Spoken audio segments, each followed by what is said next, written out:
So basically, I'm a huge nerd.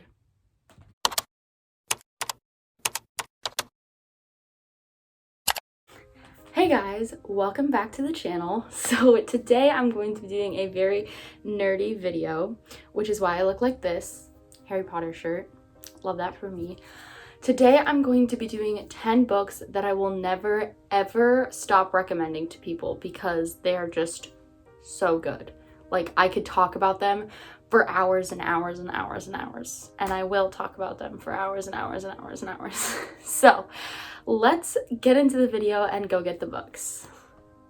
Okay, so the first book I actually don't have a copy of, and I wish I did because it is an absolutely phenomenal book, and that is TheIlluminae Files. TheIlluminae Files is such an interesting book, meaning that it's not actually told in prose. It's told through a series of files, like IM messages, security cam footage, just so much stuff like that. And it's a sci-fi book, and it is so good. Like, it's amazing.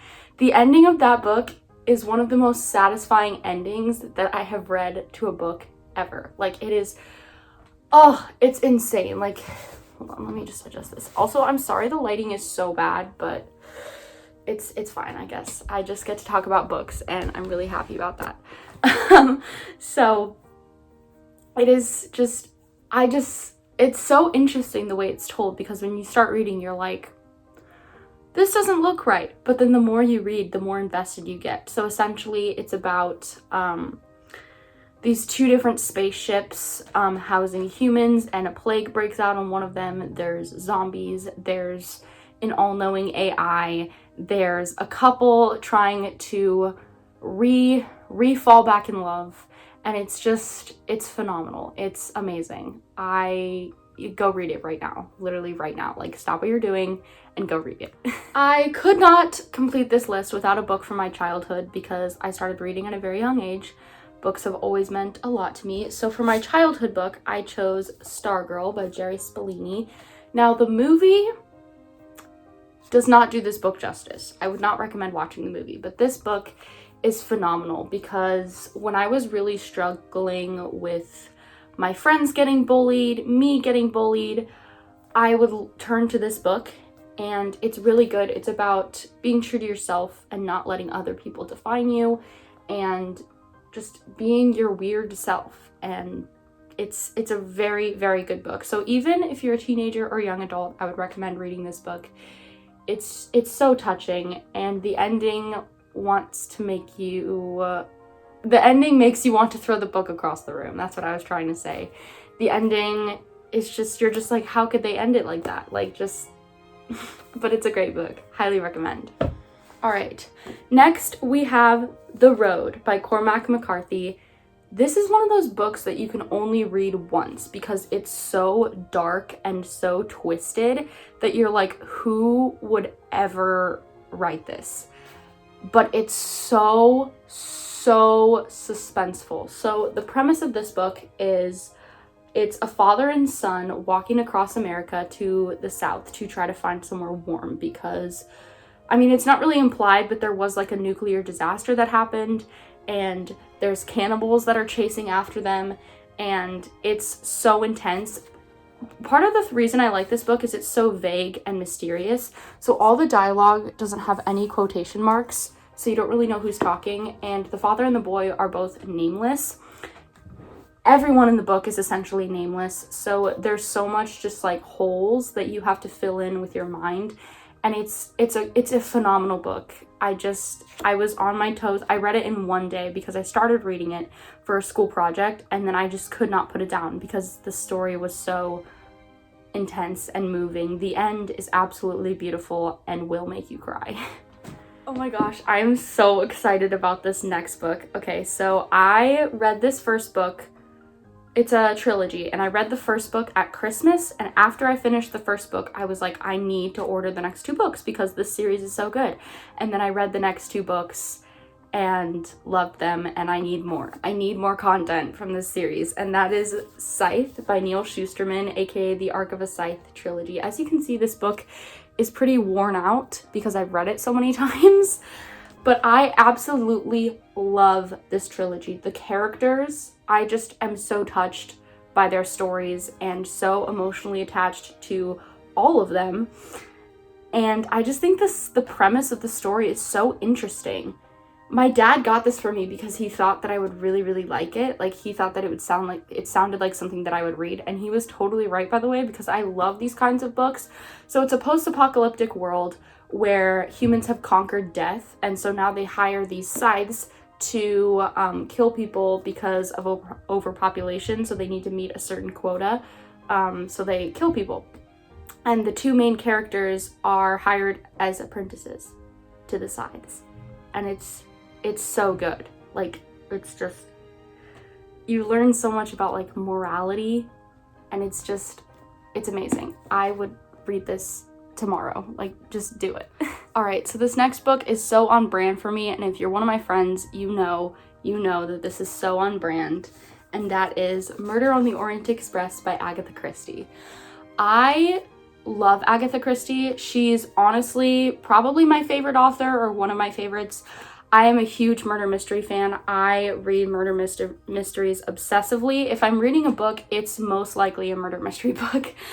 And this one I've read it multiple times actually, but it's my favorite because of how many suspects there are and how they're all trapped together. Like, I feel like trapping all of the suspects together in one room just makes it so much more intense. So if you don't know the premise of this, basically someone gets murdered on a train, but then the train crashes. So all the people on the train are stuck together and they have to figure out who did it. And it's really, really awesome. It's really awesome. And the movie's good too, for once. It's a good movie adaptation. It's not the best, but like, it's better than most. So I would definitely recommend this one as a good starter for Agatha Christie, and then just read the rest of her books because they're all great. Next, we have another trilogy. I really enjoy trilogies, if you couldn't tell. And this one is the American Royals trilogy. So this is the first book, and the other books are called Majesty and Rival. But I think there's actually a fourth book in the works. But basically, the premise of this trilogy is, back in history, George Washington decided he wanted to be king of America as opposed to president, and so there's an American monarchy. And this first book is about Beatrice, who's going to inherit the throne, and she's the first woman to ever inherit the throne. So it's kind of like if it was like the first female president, it's like the first female queen. And there's 4 different POVs. So there's Beatrice's, then there's Samantha, who's Beatrice's younger sister, and she feels out of the spotlight, so she's constantly trying to bring attention to herself in any way, shape, or form. And all she really wants is real love. And then there's Daphne, who's kind of this scheming girl who really wants to work her way into the royal family. So she will do anything to do that. And then there's Nina Gonzalez, who's a commoner and best friends with Princess Samantha and in love with Prince Jefferson, which is Princess Samantha's twin brother. So she's in love with the prince and her best friend's brother. So obviously there's lots of conflict, lots of drama, lots of romance, which is why I love it, because I love romance and conflict. So it's very angsty, it's very good. You will become emotionally attached to the characters, whether you like it or not. It's very good. I would recommend every book in the trilogy because they're just, if you like romance, you'll like it. If you're not a romance person, you might not be into it, but it's awesome. Next, we have another murder mystery, because are we surprised? No. And this one is called The Ivies by Alexa Dunn. This one is really interesting because it has to do with like college admissions, and someone gets killed for getting into Harvard, and so everyone suspects the girl who didn't get into Harvard. And there's so many twists and turns. That's all I'm gonna say because I don't want to like spoil anything, but there's so many twists and turns. You will be guessing who it is until the very, very end. It's so good. So highly recommend this book. I feel like this video is so long because I'm just raving about all these books. Next, we have the Shadow and Bone trilogy. I only own a copy of the second one, which is Siege and Storm. So this is by Leigh Bardugo, and it's a very, very good trilogy. I love the characters. Normally, I'm not really into fantasy, but I feel like these books got me back into fantasy, and now I like to read fantasy again. The magic system is just so fascinating, and the world that Leigh has created, I love the world building. The world building is probably one of my favorite parts. I think this book is probably my favorite because it has Nikolai in it, and Nikolai is my absolute favorite character in this entire trilogy. But it's really, really good because the story is very easy to spread out over 3 books, and the world building is insane. The magic system is so interesting. So yeah, check this out. Okay, so I have to talk kind of fast about these last 2 books because I've already spent so much time talking about the other books. But they are both graphic novels and they're part of a series. So the first one is called Persepolis, The Story of a Childhood. And it's by Marjane Satrapi. I really hope I'm saying her name correctly, but this is actually an autobiography told through graphic novel. Very good illustrations, by the way.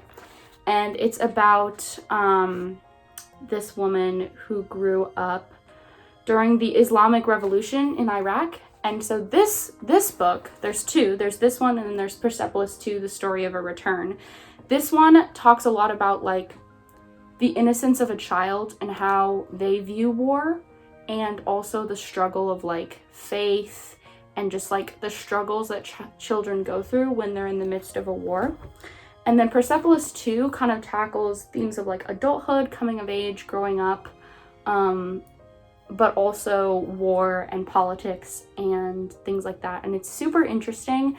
I know it doesn't sound very interesting, but you get really, really attached as you go on, and you really root for Marjane. You really just want her to come out and be successful. And she does. I mean, she's a successful illustrator. So those are my last 2 books. Thank you guys so much for watching me be a nerd for 10 minutes straight. And I hope you enjoyed. Comment down below your favorite book or which one of these books you would be interested in reading. And make sure you follow my social media in the description box below. Give this video a thumbs up and don't forget to subscribe. I come out with new videos every Wednesday and Sunday. So stay tuned for the next video. Love you guys. Bye.